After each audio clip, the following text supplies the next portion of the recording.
2020년 7월 21일 열방의 소리 47번째입니다. 열방의 소리 이 시간을 통해 선교하시는 하나님을 묵상하시고 전세계 선교를 위해 잠시 기도하시는 시간 되기를 바랍니다. 오늘도 기도로 선교에 동참해 주십시오. 18세기 이후에 기독교의 선교는 세 시대로 구분하고 있습니다. 첫 번째는 윌리엄 캐리를 중심으로 하는 해안, 연안 중심의 선교 시대. 두 번째 시대는 허드슨 테일러를 중심으로 하는 내륙 중심의 선교 시대입니다. 세 번째는 카메론 타운젠드와 도널드 맥가브란을 중심으로 하는 미전도 종족 선교 시대입니다. 오늘은 두 번째 시대인 허드슨 테일러를 중심으로 하는 내륙 중심 선교 시대에 대해서 함께 나누도록 하겠습니다. 두 번째 시대의 아버지는 허드슨 테일러라는 젊은이로 내륙 지역에 초점을 둔 새로운 선교를 강조했던 사람입니다. 그가 중국 내륙 지방의 사람들에게 다가가야 한다고 제안했을 때 사람들을 그런 곳에는 갈 수 없을 것이라면서 그가 보내어 죽음으로 내몰 젊은이들의 핏값을 책임지기를 원하는지를 물었습니다. 허드슨 테일러는 키가 작고 체구가 약한 사람이었고 건강도 아주 좋은 편은 아니었으며 교육 또한 잘 받지 못했던 사람입니다.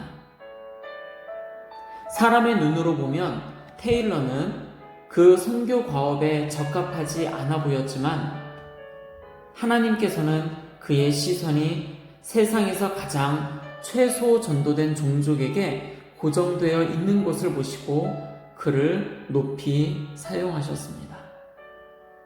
하나님은 그를 사용하셔서 중국의 광활한 내륙 지방이 문호를 개방해 복음을 받아들이도록 하셨습니다. 허드슨 테일러가 처음으로 중국에 도착한 것은 수명이 짧고 비능률적이었던 중국 복음 전도회에 배속받은 1854년이었습니다. 몇 해 동안 곤란 중에서 실패와 어쩌다 있는 성공을 거듭하고 난 뒤 그는 자기를 파송한 선교부에서 물러났고 1866년에 16명의 새로운 선교사들과 함께 중국 내륙 선교부, 중국 내지 선교회를 시작을 했습니다. 그는 선교부를 위한 자금을 전적으로 기도에 의존을 했고 강력히 복음화에 중점을 두었으며 점점 더 내륙 깊숙이 파고들었습니다. 중국 내지 선교회는 CIM으로 불리어지는데 이 CIM은 국내의 다른 선교단체로부터도 멸시를 받았습니다. 본국에서도 허드슨 테일러를 전적으로 오해하고 비방하게 되었습니다. 새로운 선교사 중 몇몇이 이 원칙에 반대해 저항을 일으키고 물러서기도 하였습니다. 한때는 선교부 가옥이 약탈을 당하고 그들 전원이 죽을 뻔한 일도 있었습니다.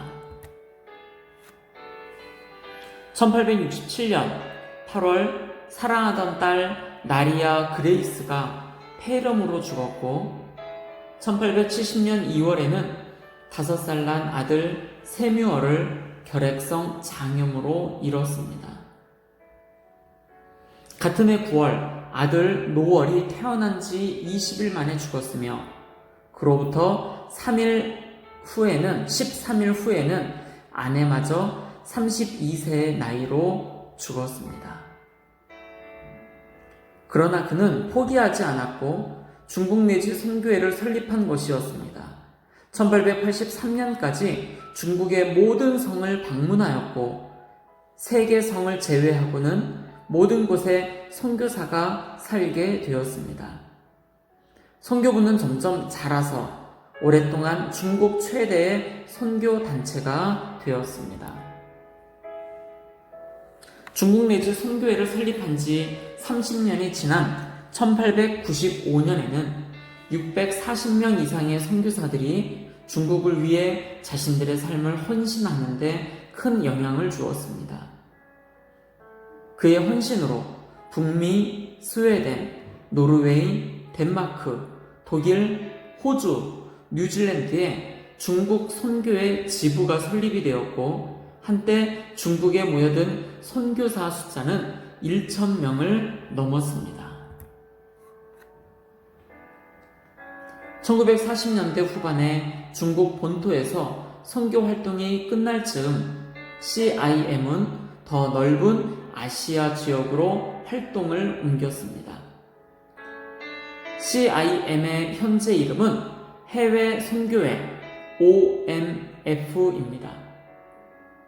한국 OMF는 1980년에 시작되어 세계 각국에서 파송된 1,400여 명의 선교사들과 함께 동아시아 18개국에서 동아시아의 신속한 복음화를 위하여 사역 중에 있습니다. 선교시대의 두 번째 이 시대는 새로운 비전을 가져왔을 뿐만 아니라 새로운 선교단체들이 세워진 때이기도 합니다. 40개 이상의 새로운 단체들이 만들어졌고 대부분 믿음 선교에 기초하고 있습니다. 선교사 후보생들과 재정이 광범위한 복음주의 교회들을 통해 몰려왔습니다. 중국 내지 선교회, 수단 내지 선교회, 아프리카 내지 선교회, 미 전도 지역 선교회 등과 같은 단체들처럼 내륙 지역에 집중하는 사역을 최전방 선교라고 불리어졌습니다. 허드슨 테일러의 포부는 중국 전체를 복음화하고 중국의 모든 사람에게 가능한 모든 방법을 동원하여 그리스도를 전하는 것이었습니다. 50년 넘게 하나님께서 그에게 그분의 신실하심을 증명해 주셨고 중국 전체를 인도하고자 했던 그의 마음의 많은 부분을 허락해 주셨습니다. 1905년 그의 임종시 그가 40여 년 전에 창설한 중국 내지 선교회는 중국에서 가장 효과적인 사역을 하는 단체가 되어 있었습니다.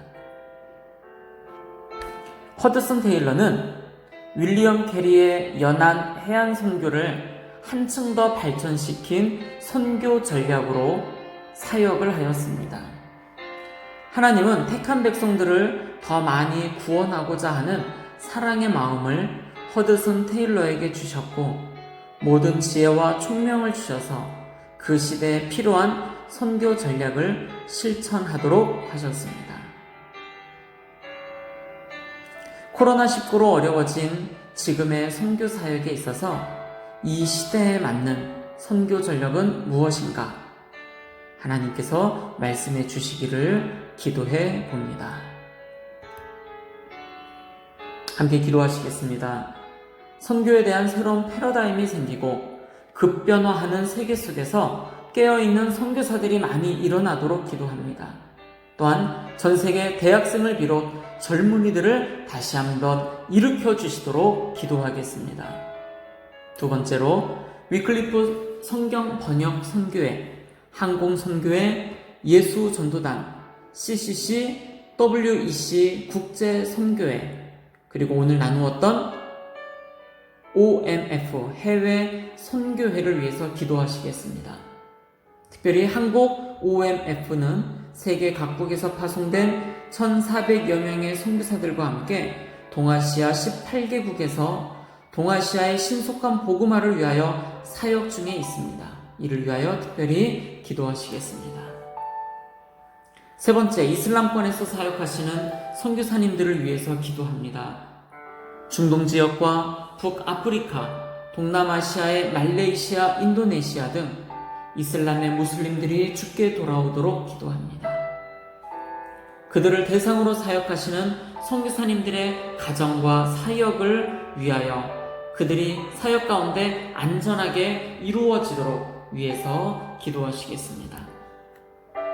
네 번째, 한국교회와 전 세계 교회가 코로나19 상황 속에서도 믿음이 흔들리지 않고 더욱 견고해지도록 기도합니다. 다섯 번째, 전 세계 박해를 당하는 우리 크리스찬들을 위하여 기도합니다. 현재 기독교 박해를 하는 국가가 73개 국가가 있고 기독교를 멸시하는 나라가 151개 국가가 있습니다. 박해를 경험하는 그리스도인이 8억 명이나 되고요. 높은 수준의 박해를 경험하는 기독교인이 2억 4,500만 명이나 됩니다. 그렇습니다. 우리 함께 기도합니다. 선교의 운동이 다시 일어나도록, 젊은 크리스찬들에게 기도의 운동이 일어나도록 OMF 선교회를 위하여 중보하는 시간 갖도록 하겠습니다. 함께 기도하겠습니다.